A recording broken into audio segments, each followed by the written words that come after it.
জামুগুৰি ঘাটৰ ফুলা গোলপীয়া বেঙুনীয়া ৰঙৰ বনৰীয়া ফুলৰ দৃষ্টিনন্দন শোভাই মুগ্ধ কৰিছে সকলোকে।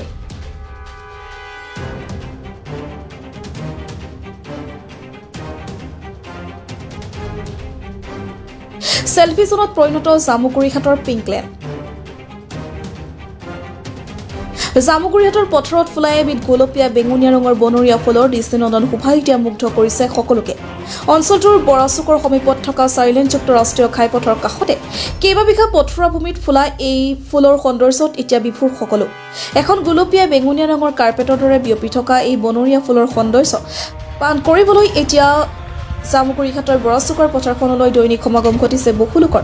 অকল জামুগুৰি ঘাটৰে নহয়, অসমৰ বিভিন্ন স্থানলৈ ৰাষ্ট্ৰীয় ঘাইপথেৰে অহা যোৱা কৰা ব্যক্তিসকলেও এতিয়া নিজৰ নিজৰ গাড়ী ৰখাই পথাৰখনত ফুলি থকা বনৰীয়া ফুলবিধৰ সৌন্দৰ্য উপভোগ কৰাৰ লগতে একপি ফটো উঠি ফেচবুক ইনষ্টাগ্ৰামত দিয়াৰ প্ৰতিযোগিতাত নামি পৰাও দেখিবলৈ পোৱা গৈছে। নান্দনিক দৃশ্য আচলতে ইয়াতে গোলপীয়া যিটো ফুলেৰে পৰিপূৰ্ণ জামুগুৰি ঘাটৰ এই স্থান যোৱা 3-4টা বছৰৰ পৰা এই স্থানটোৰ প্ৰতি মানুহৰ আকৰ্ষণ বাঢ়িছে।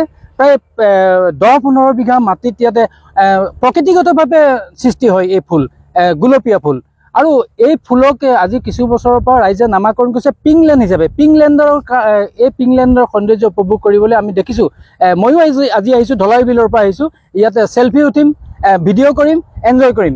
আৰু খুব ভাল লগা কথা, এই বিভিন্ন জেগাৰ পৰা ইয়াতে মানুহ আহিছে এই স্থানৰ সৌন্দৰ্য পান কৰিবলৈ। খুব ভাল লাগিছে। ইতিমধ্যে পথাৰখন এতিয়া পিংকলেণ্ড হিচাপে পৰিচিত হৈ পৰিছে। বনৰীয়া ফুলবিধৰ সৌন্দৰ্যই সকলোকে মুগ্ধ কৰিছে যদিও এই ফুলৰ সৌন্দৰ্য উপভোগ কৰিবলৈ আহি একাংশ যুৱকে এতিয়া ফুলবিধৰ ওপৰত বাইক, মটৰচাইকেল ঘূৰাই ফুলবিধৰ অনিষ্ট সাধন কৰা ঘটনাই কিন্তু সৌন্দৰ্য পিপাসু প্ৰতিজন লোককে ব্যথিত কৰি তুলিছে। এইটোতো সাংঘাতিক বেয়া কাম এটা হৈছে। কাৰণ মানুহে সৃষ্টি কৰিব লাগে, ধ্বংস কৰিব নালাগে। আৰু যদি সৃষ্টি কৰিব নোৱাৰে, প্ৰকৃতিগতভাৱে দিয়া এই ঈশ্বৰ প্ৰদত্ত এটা ফুল, ইয়াৰ সৌন্দৰ্য মানুহে আচলতে পান কৰিব লাগে। ফটো উঠাৰ নামত, ভিডিঅ' কৰাৰ নামত ইয়াৰ সৌন্দৰ্য, কাৰণ আপোনালোকে নিজে নিশ্চয় দেখিছে যে মানুহ ইয়ালৈ আহি আছে, এই পিংলেণ্ডৰ সৌন্দৰ্য পান কৰিছে, ফটো উঠিছে। আৰু সেই যদি ফুলতে যদি আমি বাইক ষ্টাৰ্ট কৰিবলৈ আমি ফুলখিনি নষ্ট কৰোঁ, ইয়াৰ আচলতে মাদকতাটো নাথাকে। সেয়ে মই সেই প্ৰজন্মৰ প্ৰতি আহ্বান জনাইছোঁ, আপোনালোকে ইয়াত চেলফি উঠক, ভিডিঅ' কৰক, এনজয় কৰক, কিন্তু ফুলখিনি আপোনালোকে অন্ততঃ গছকি হ'লেও নষ্ট নকৰিব।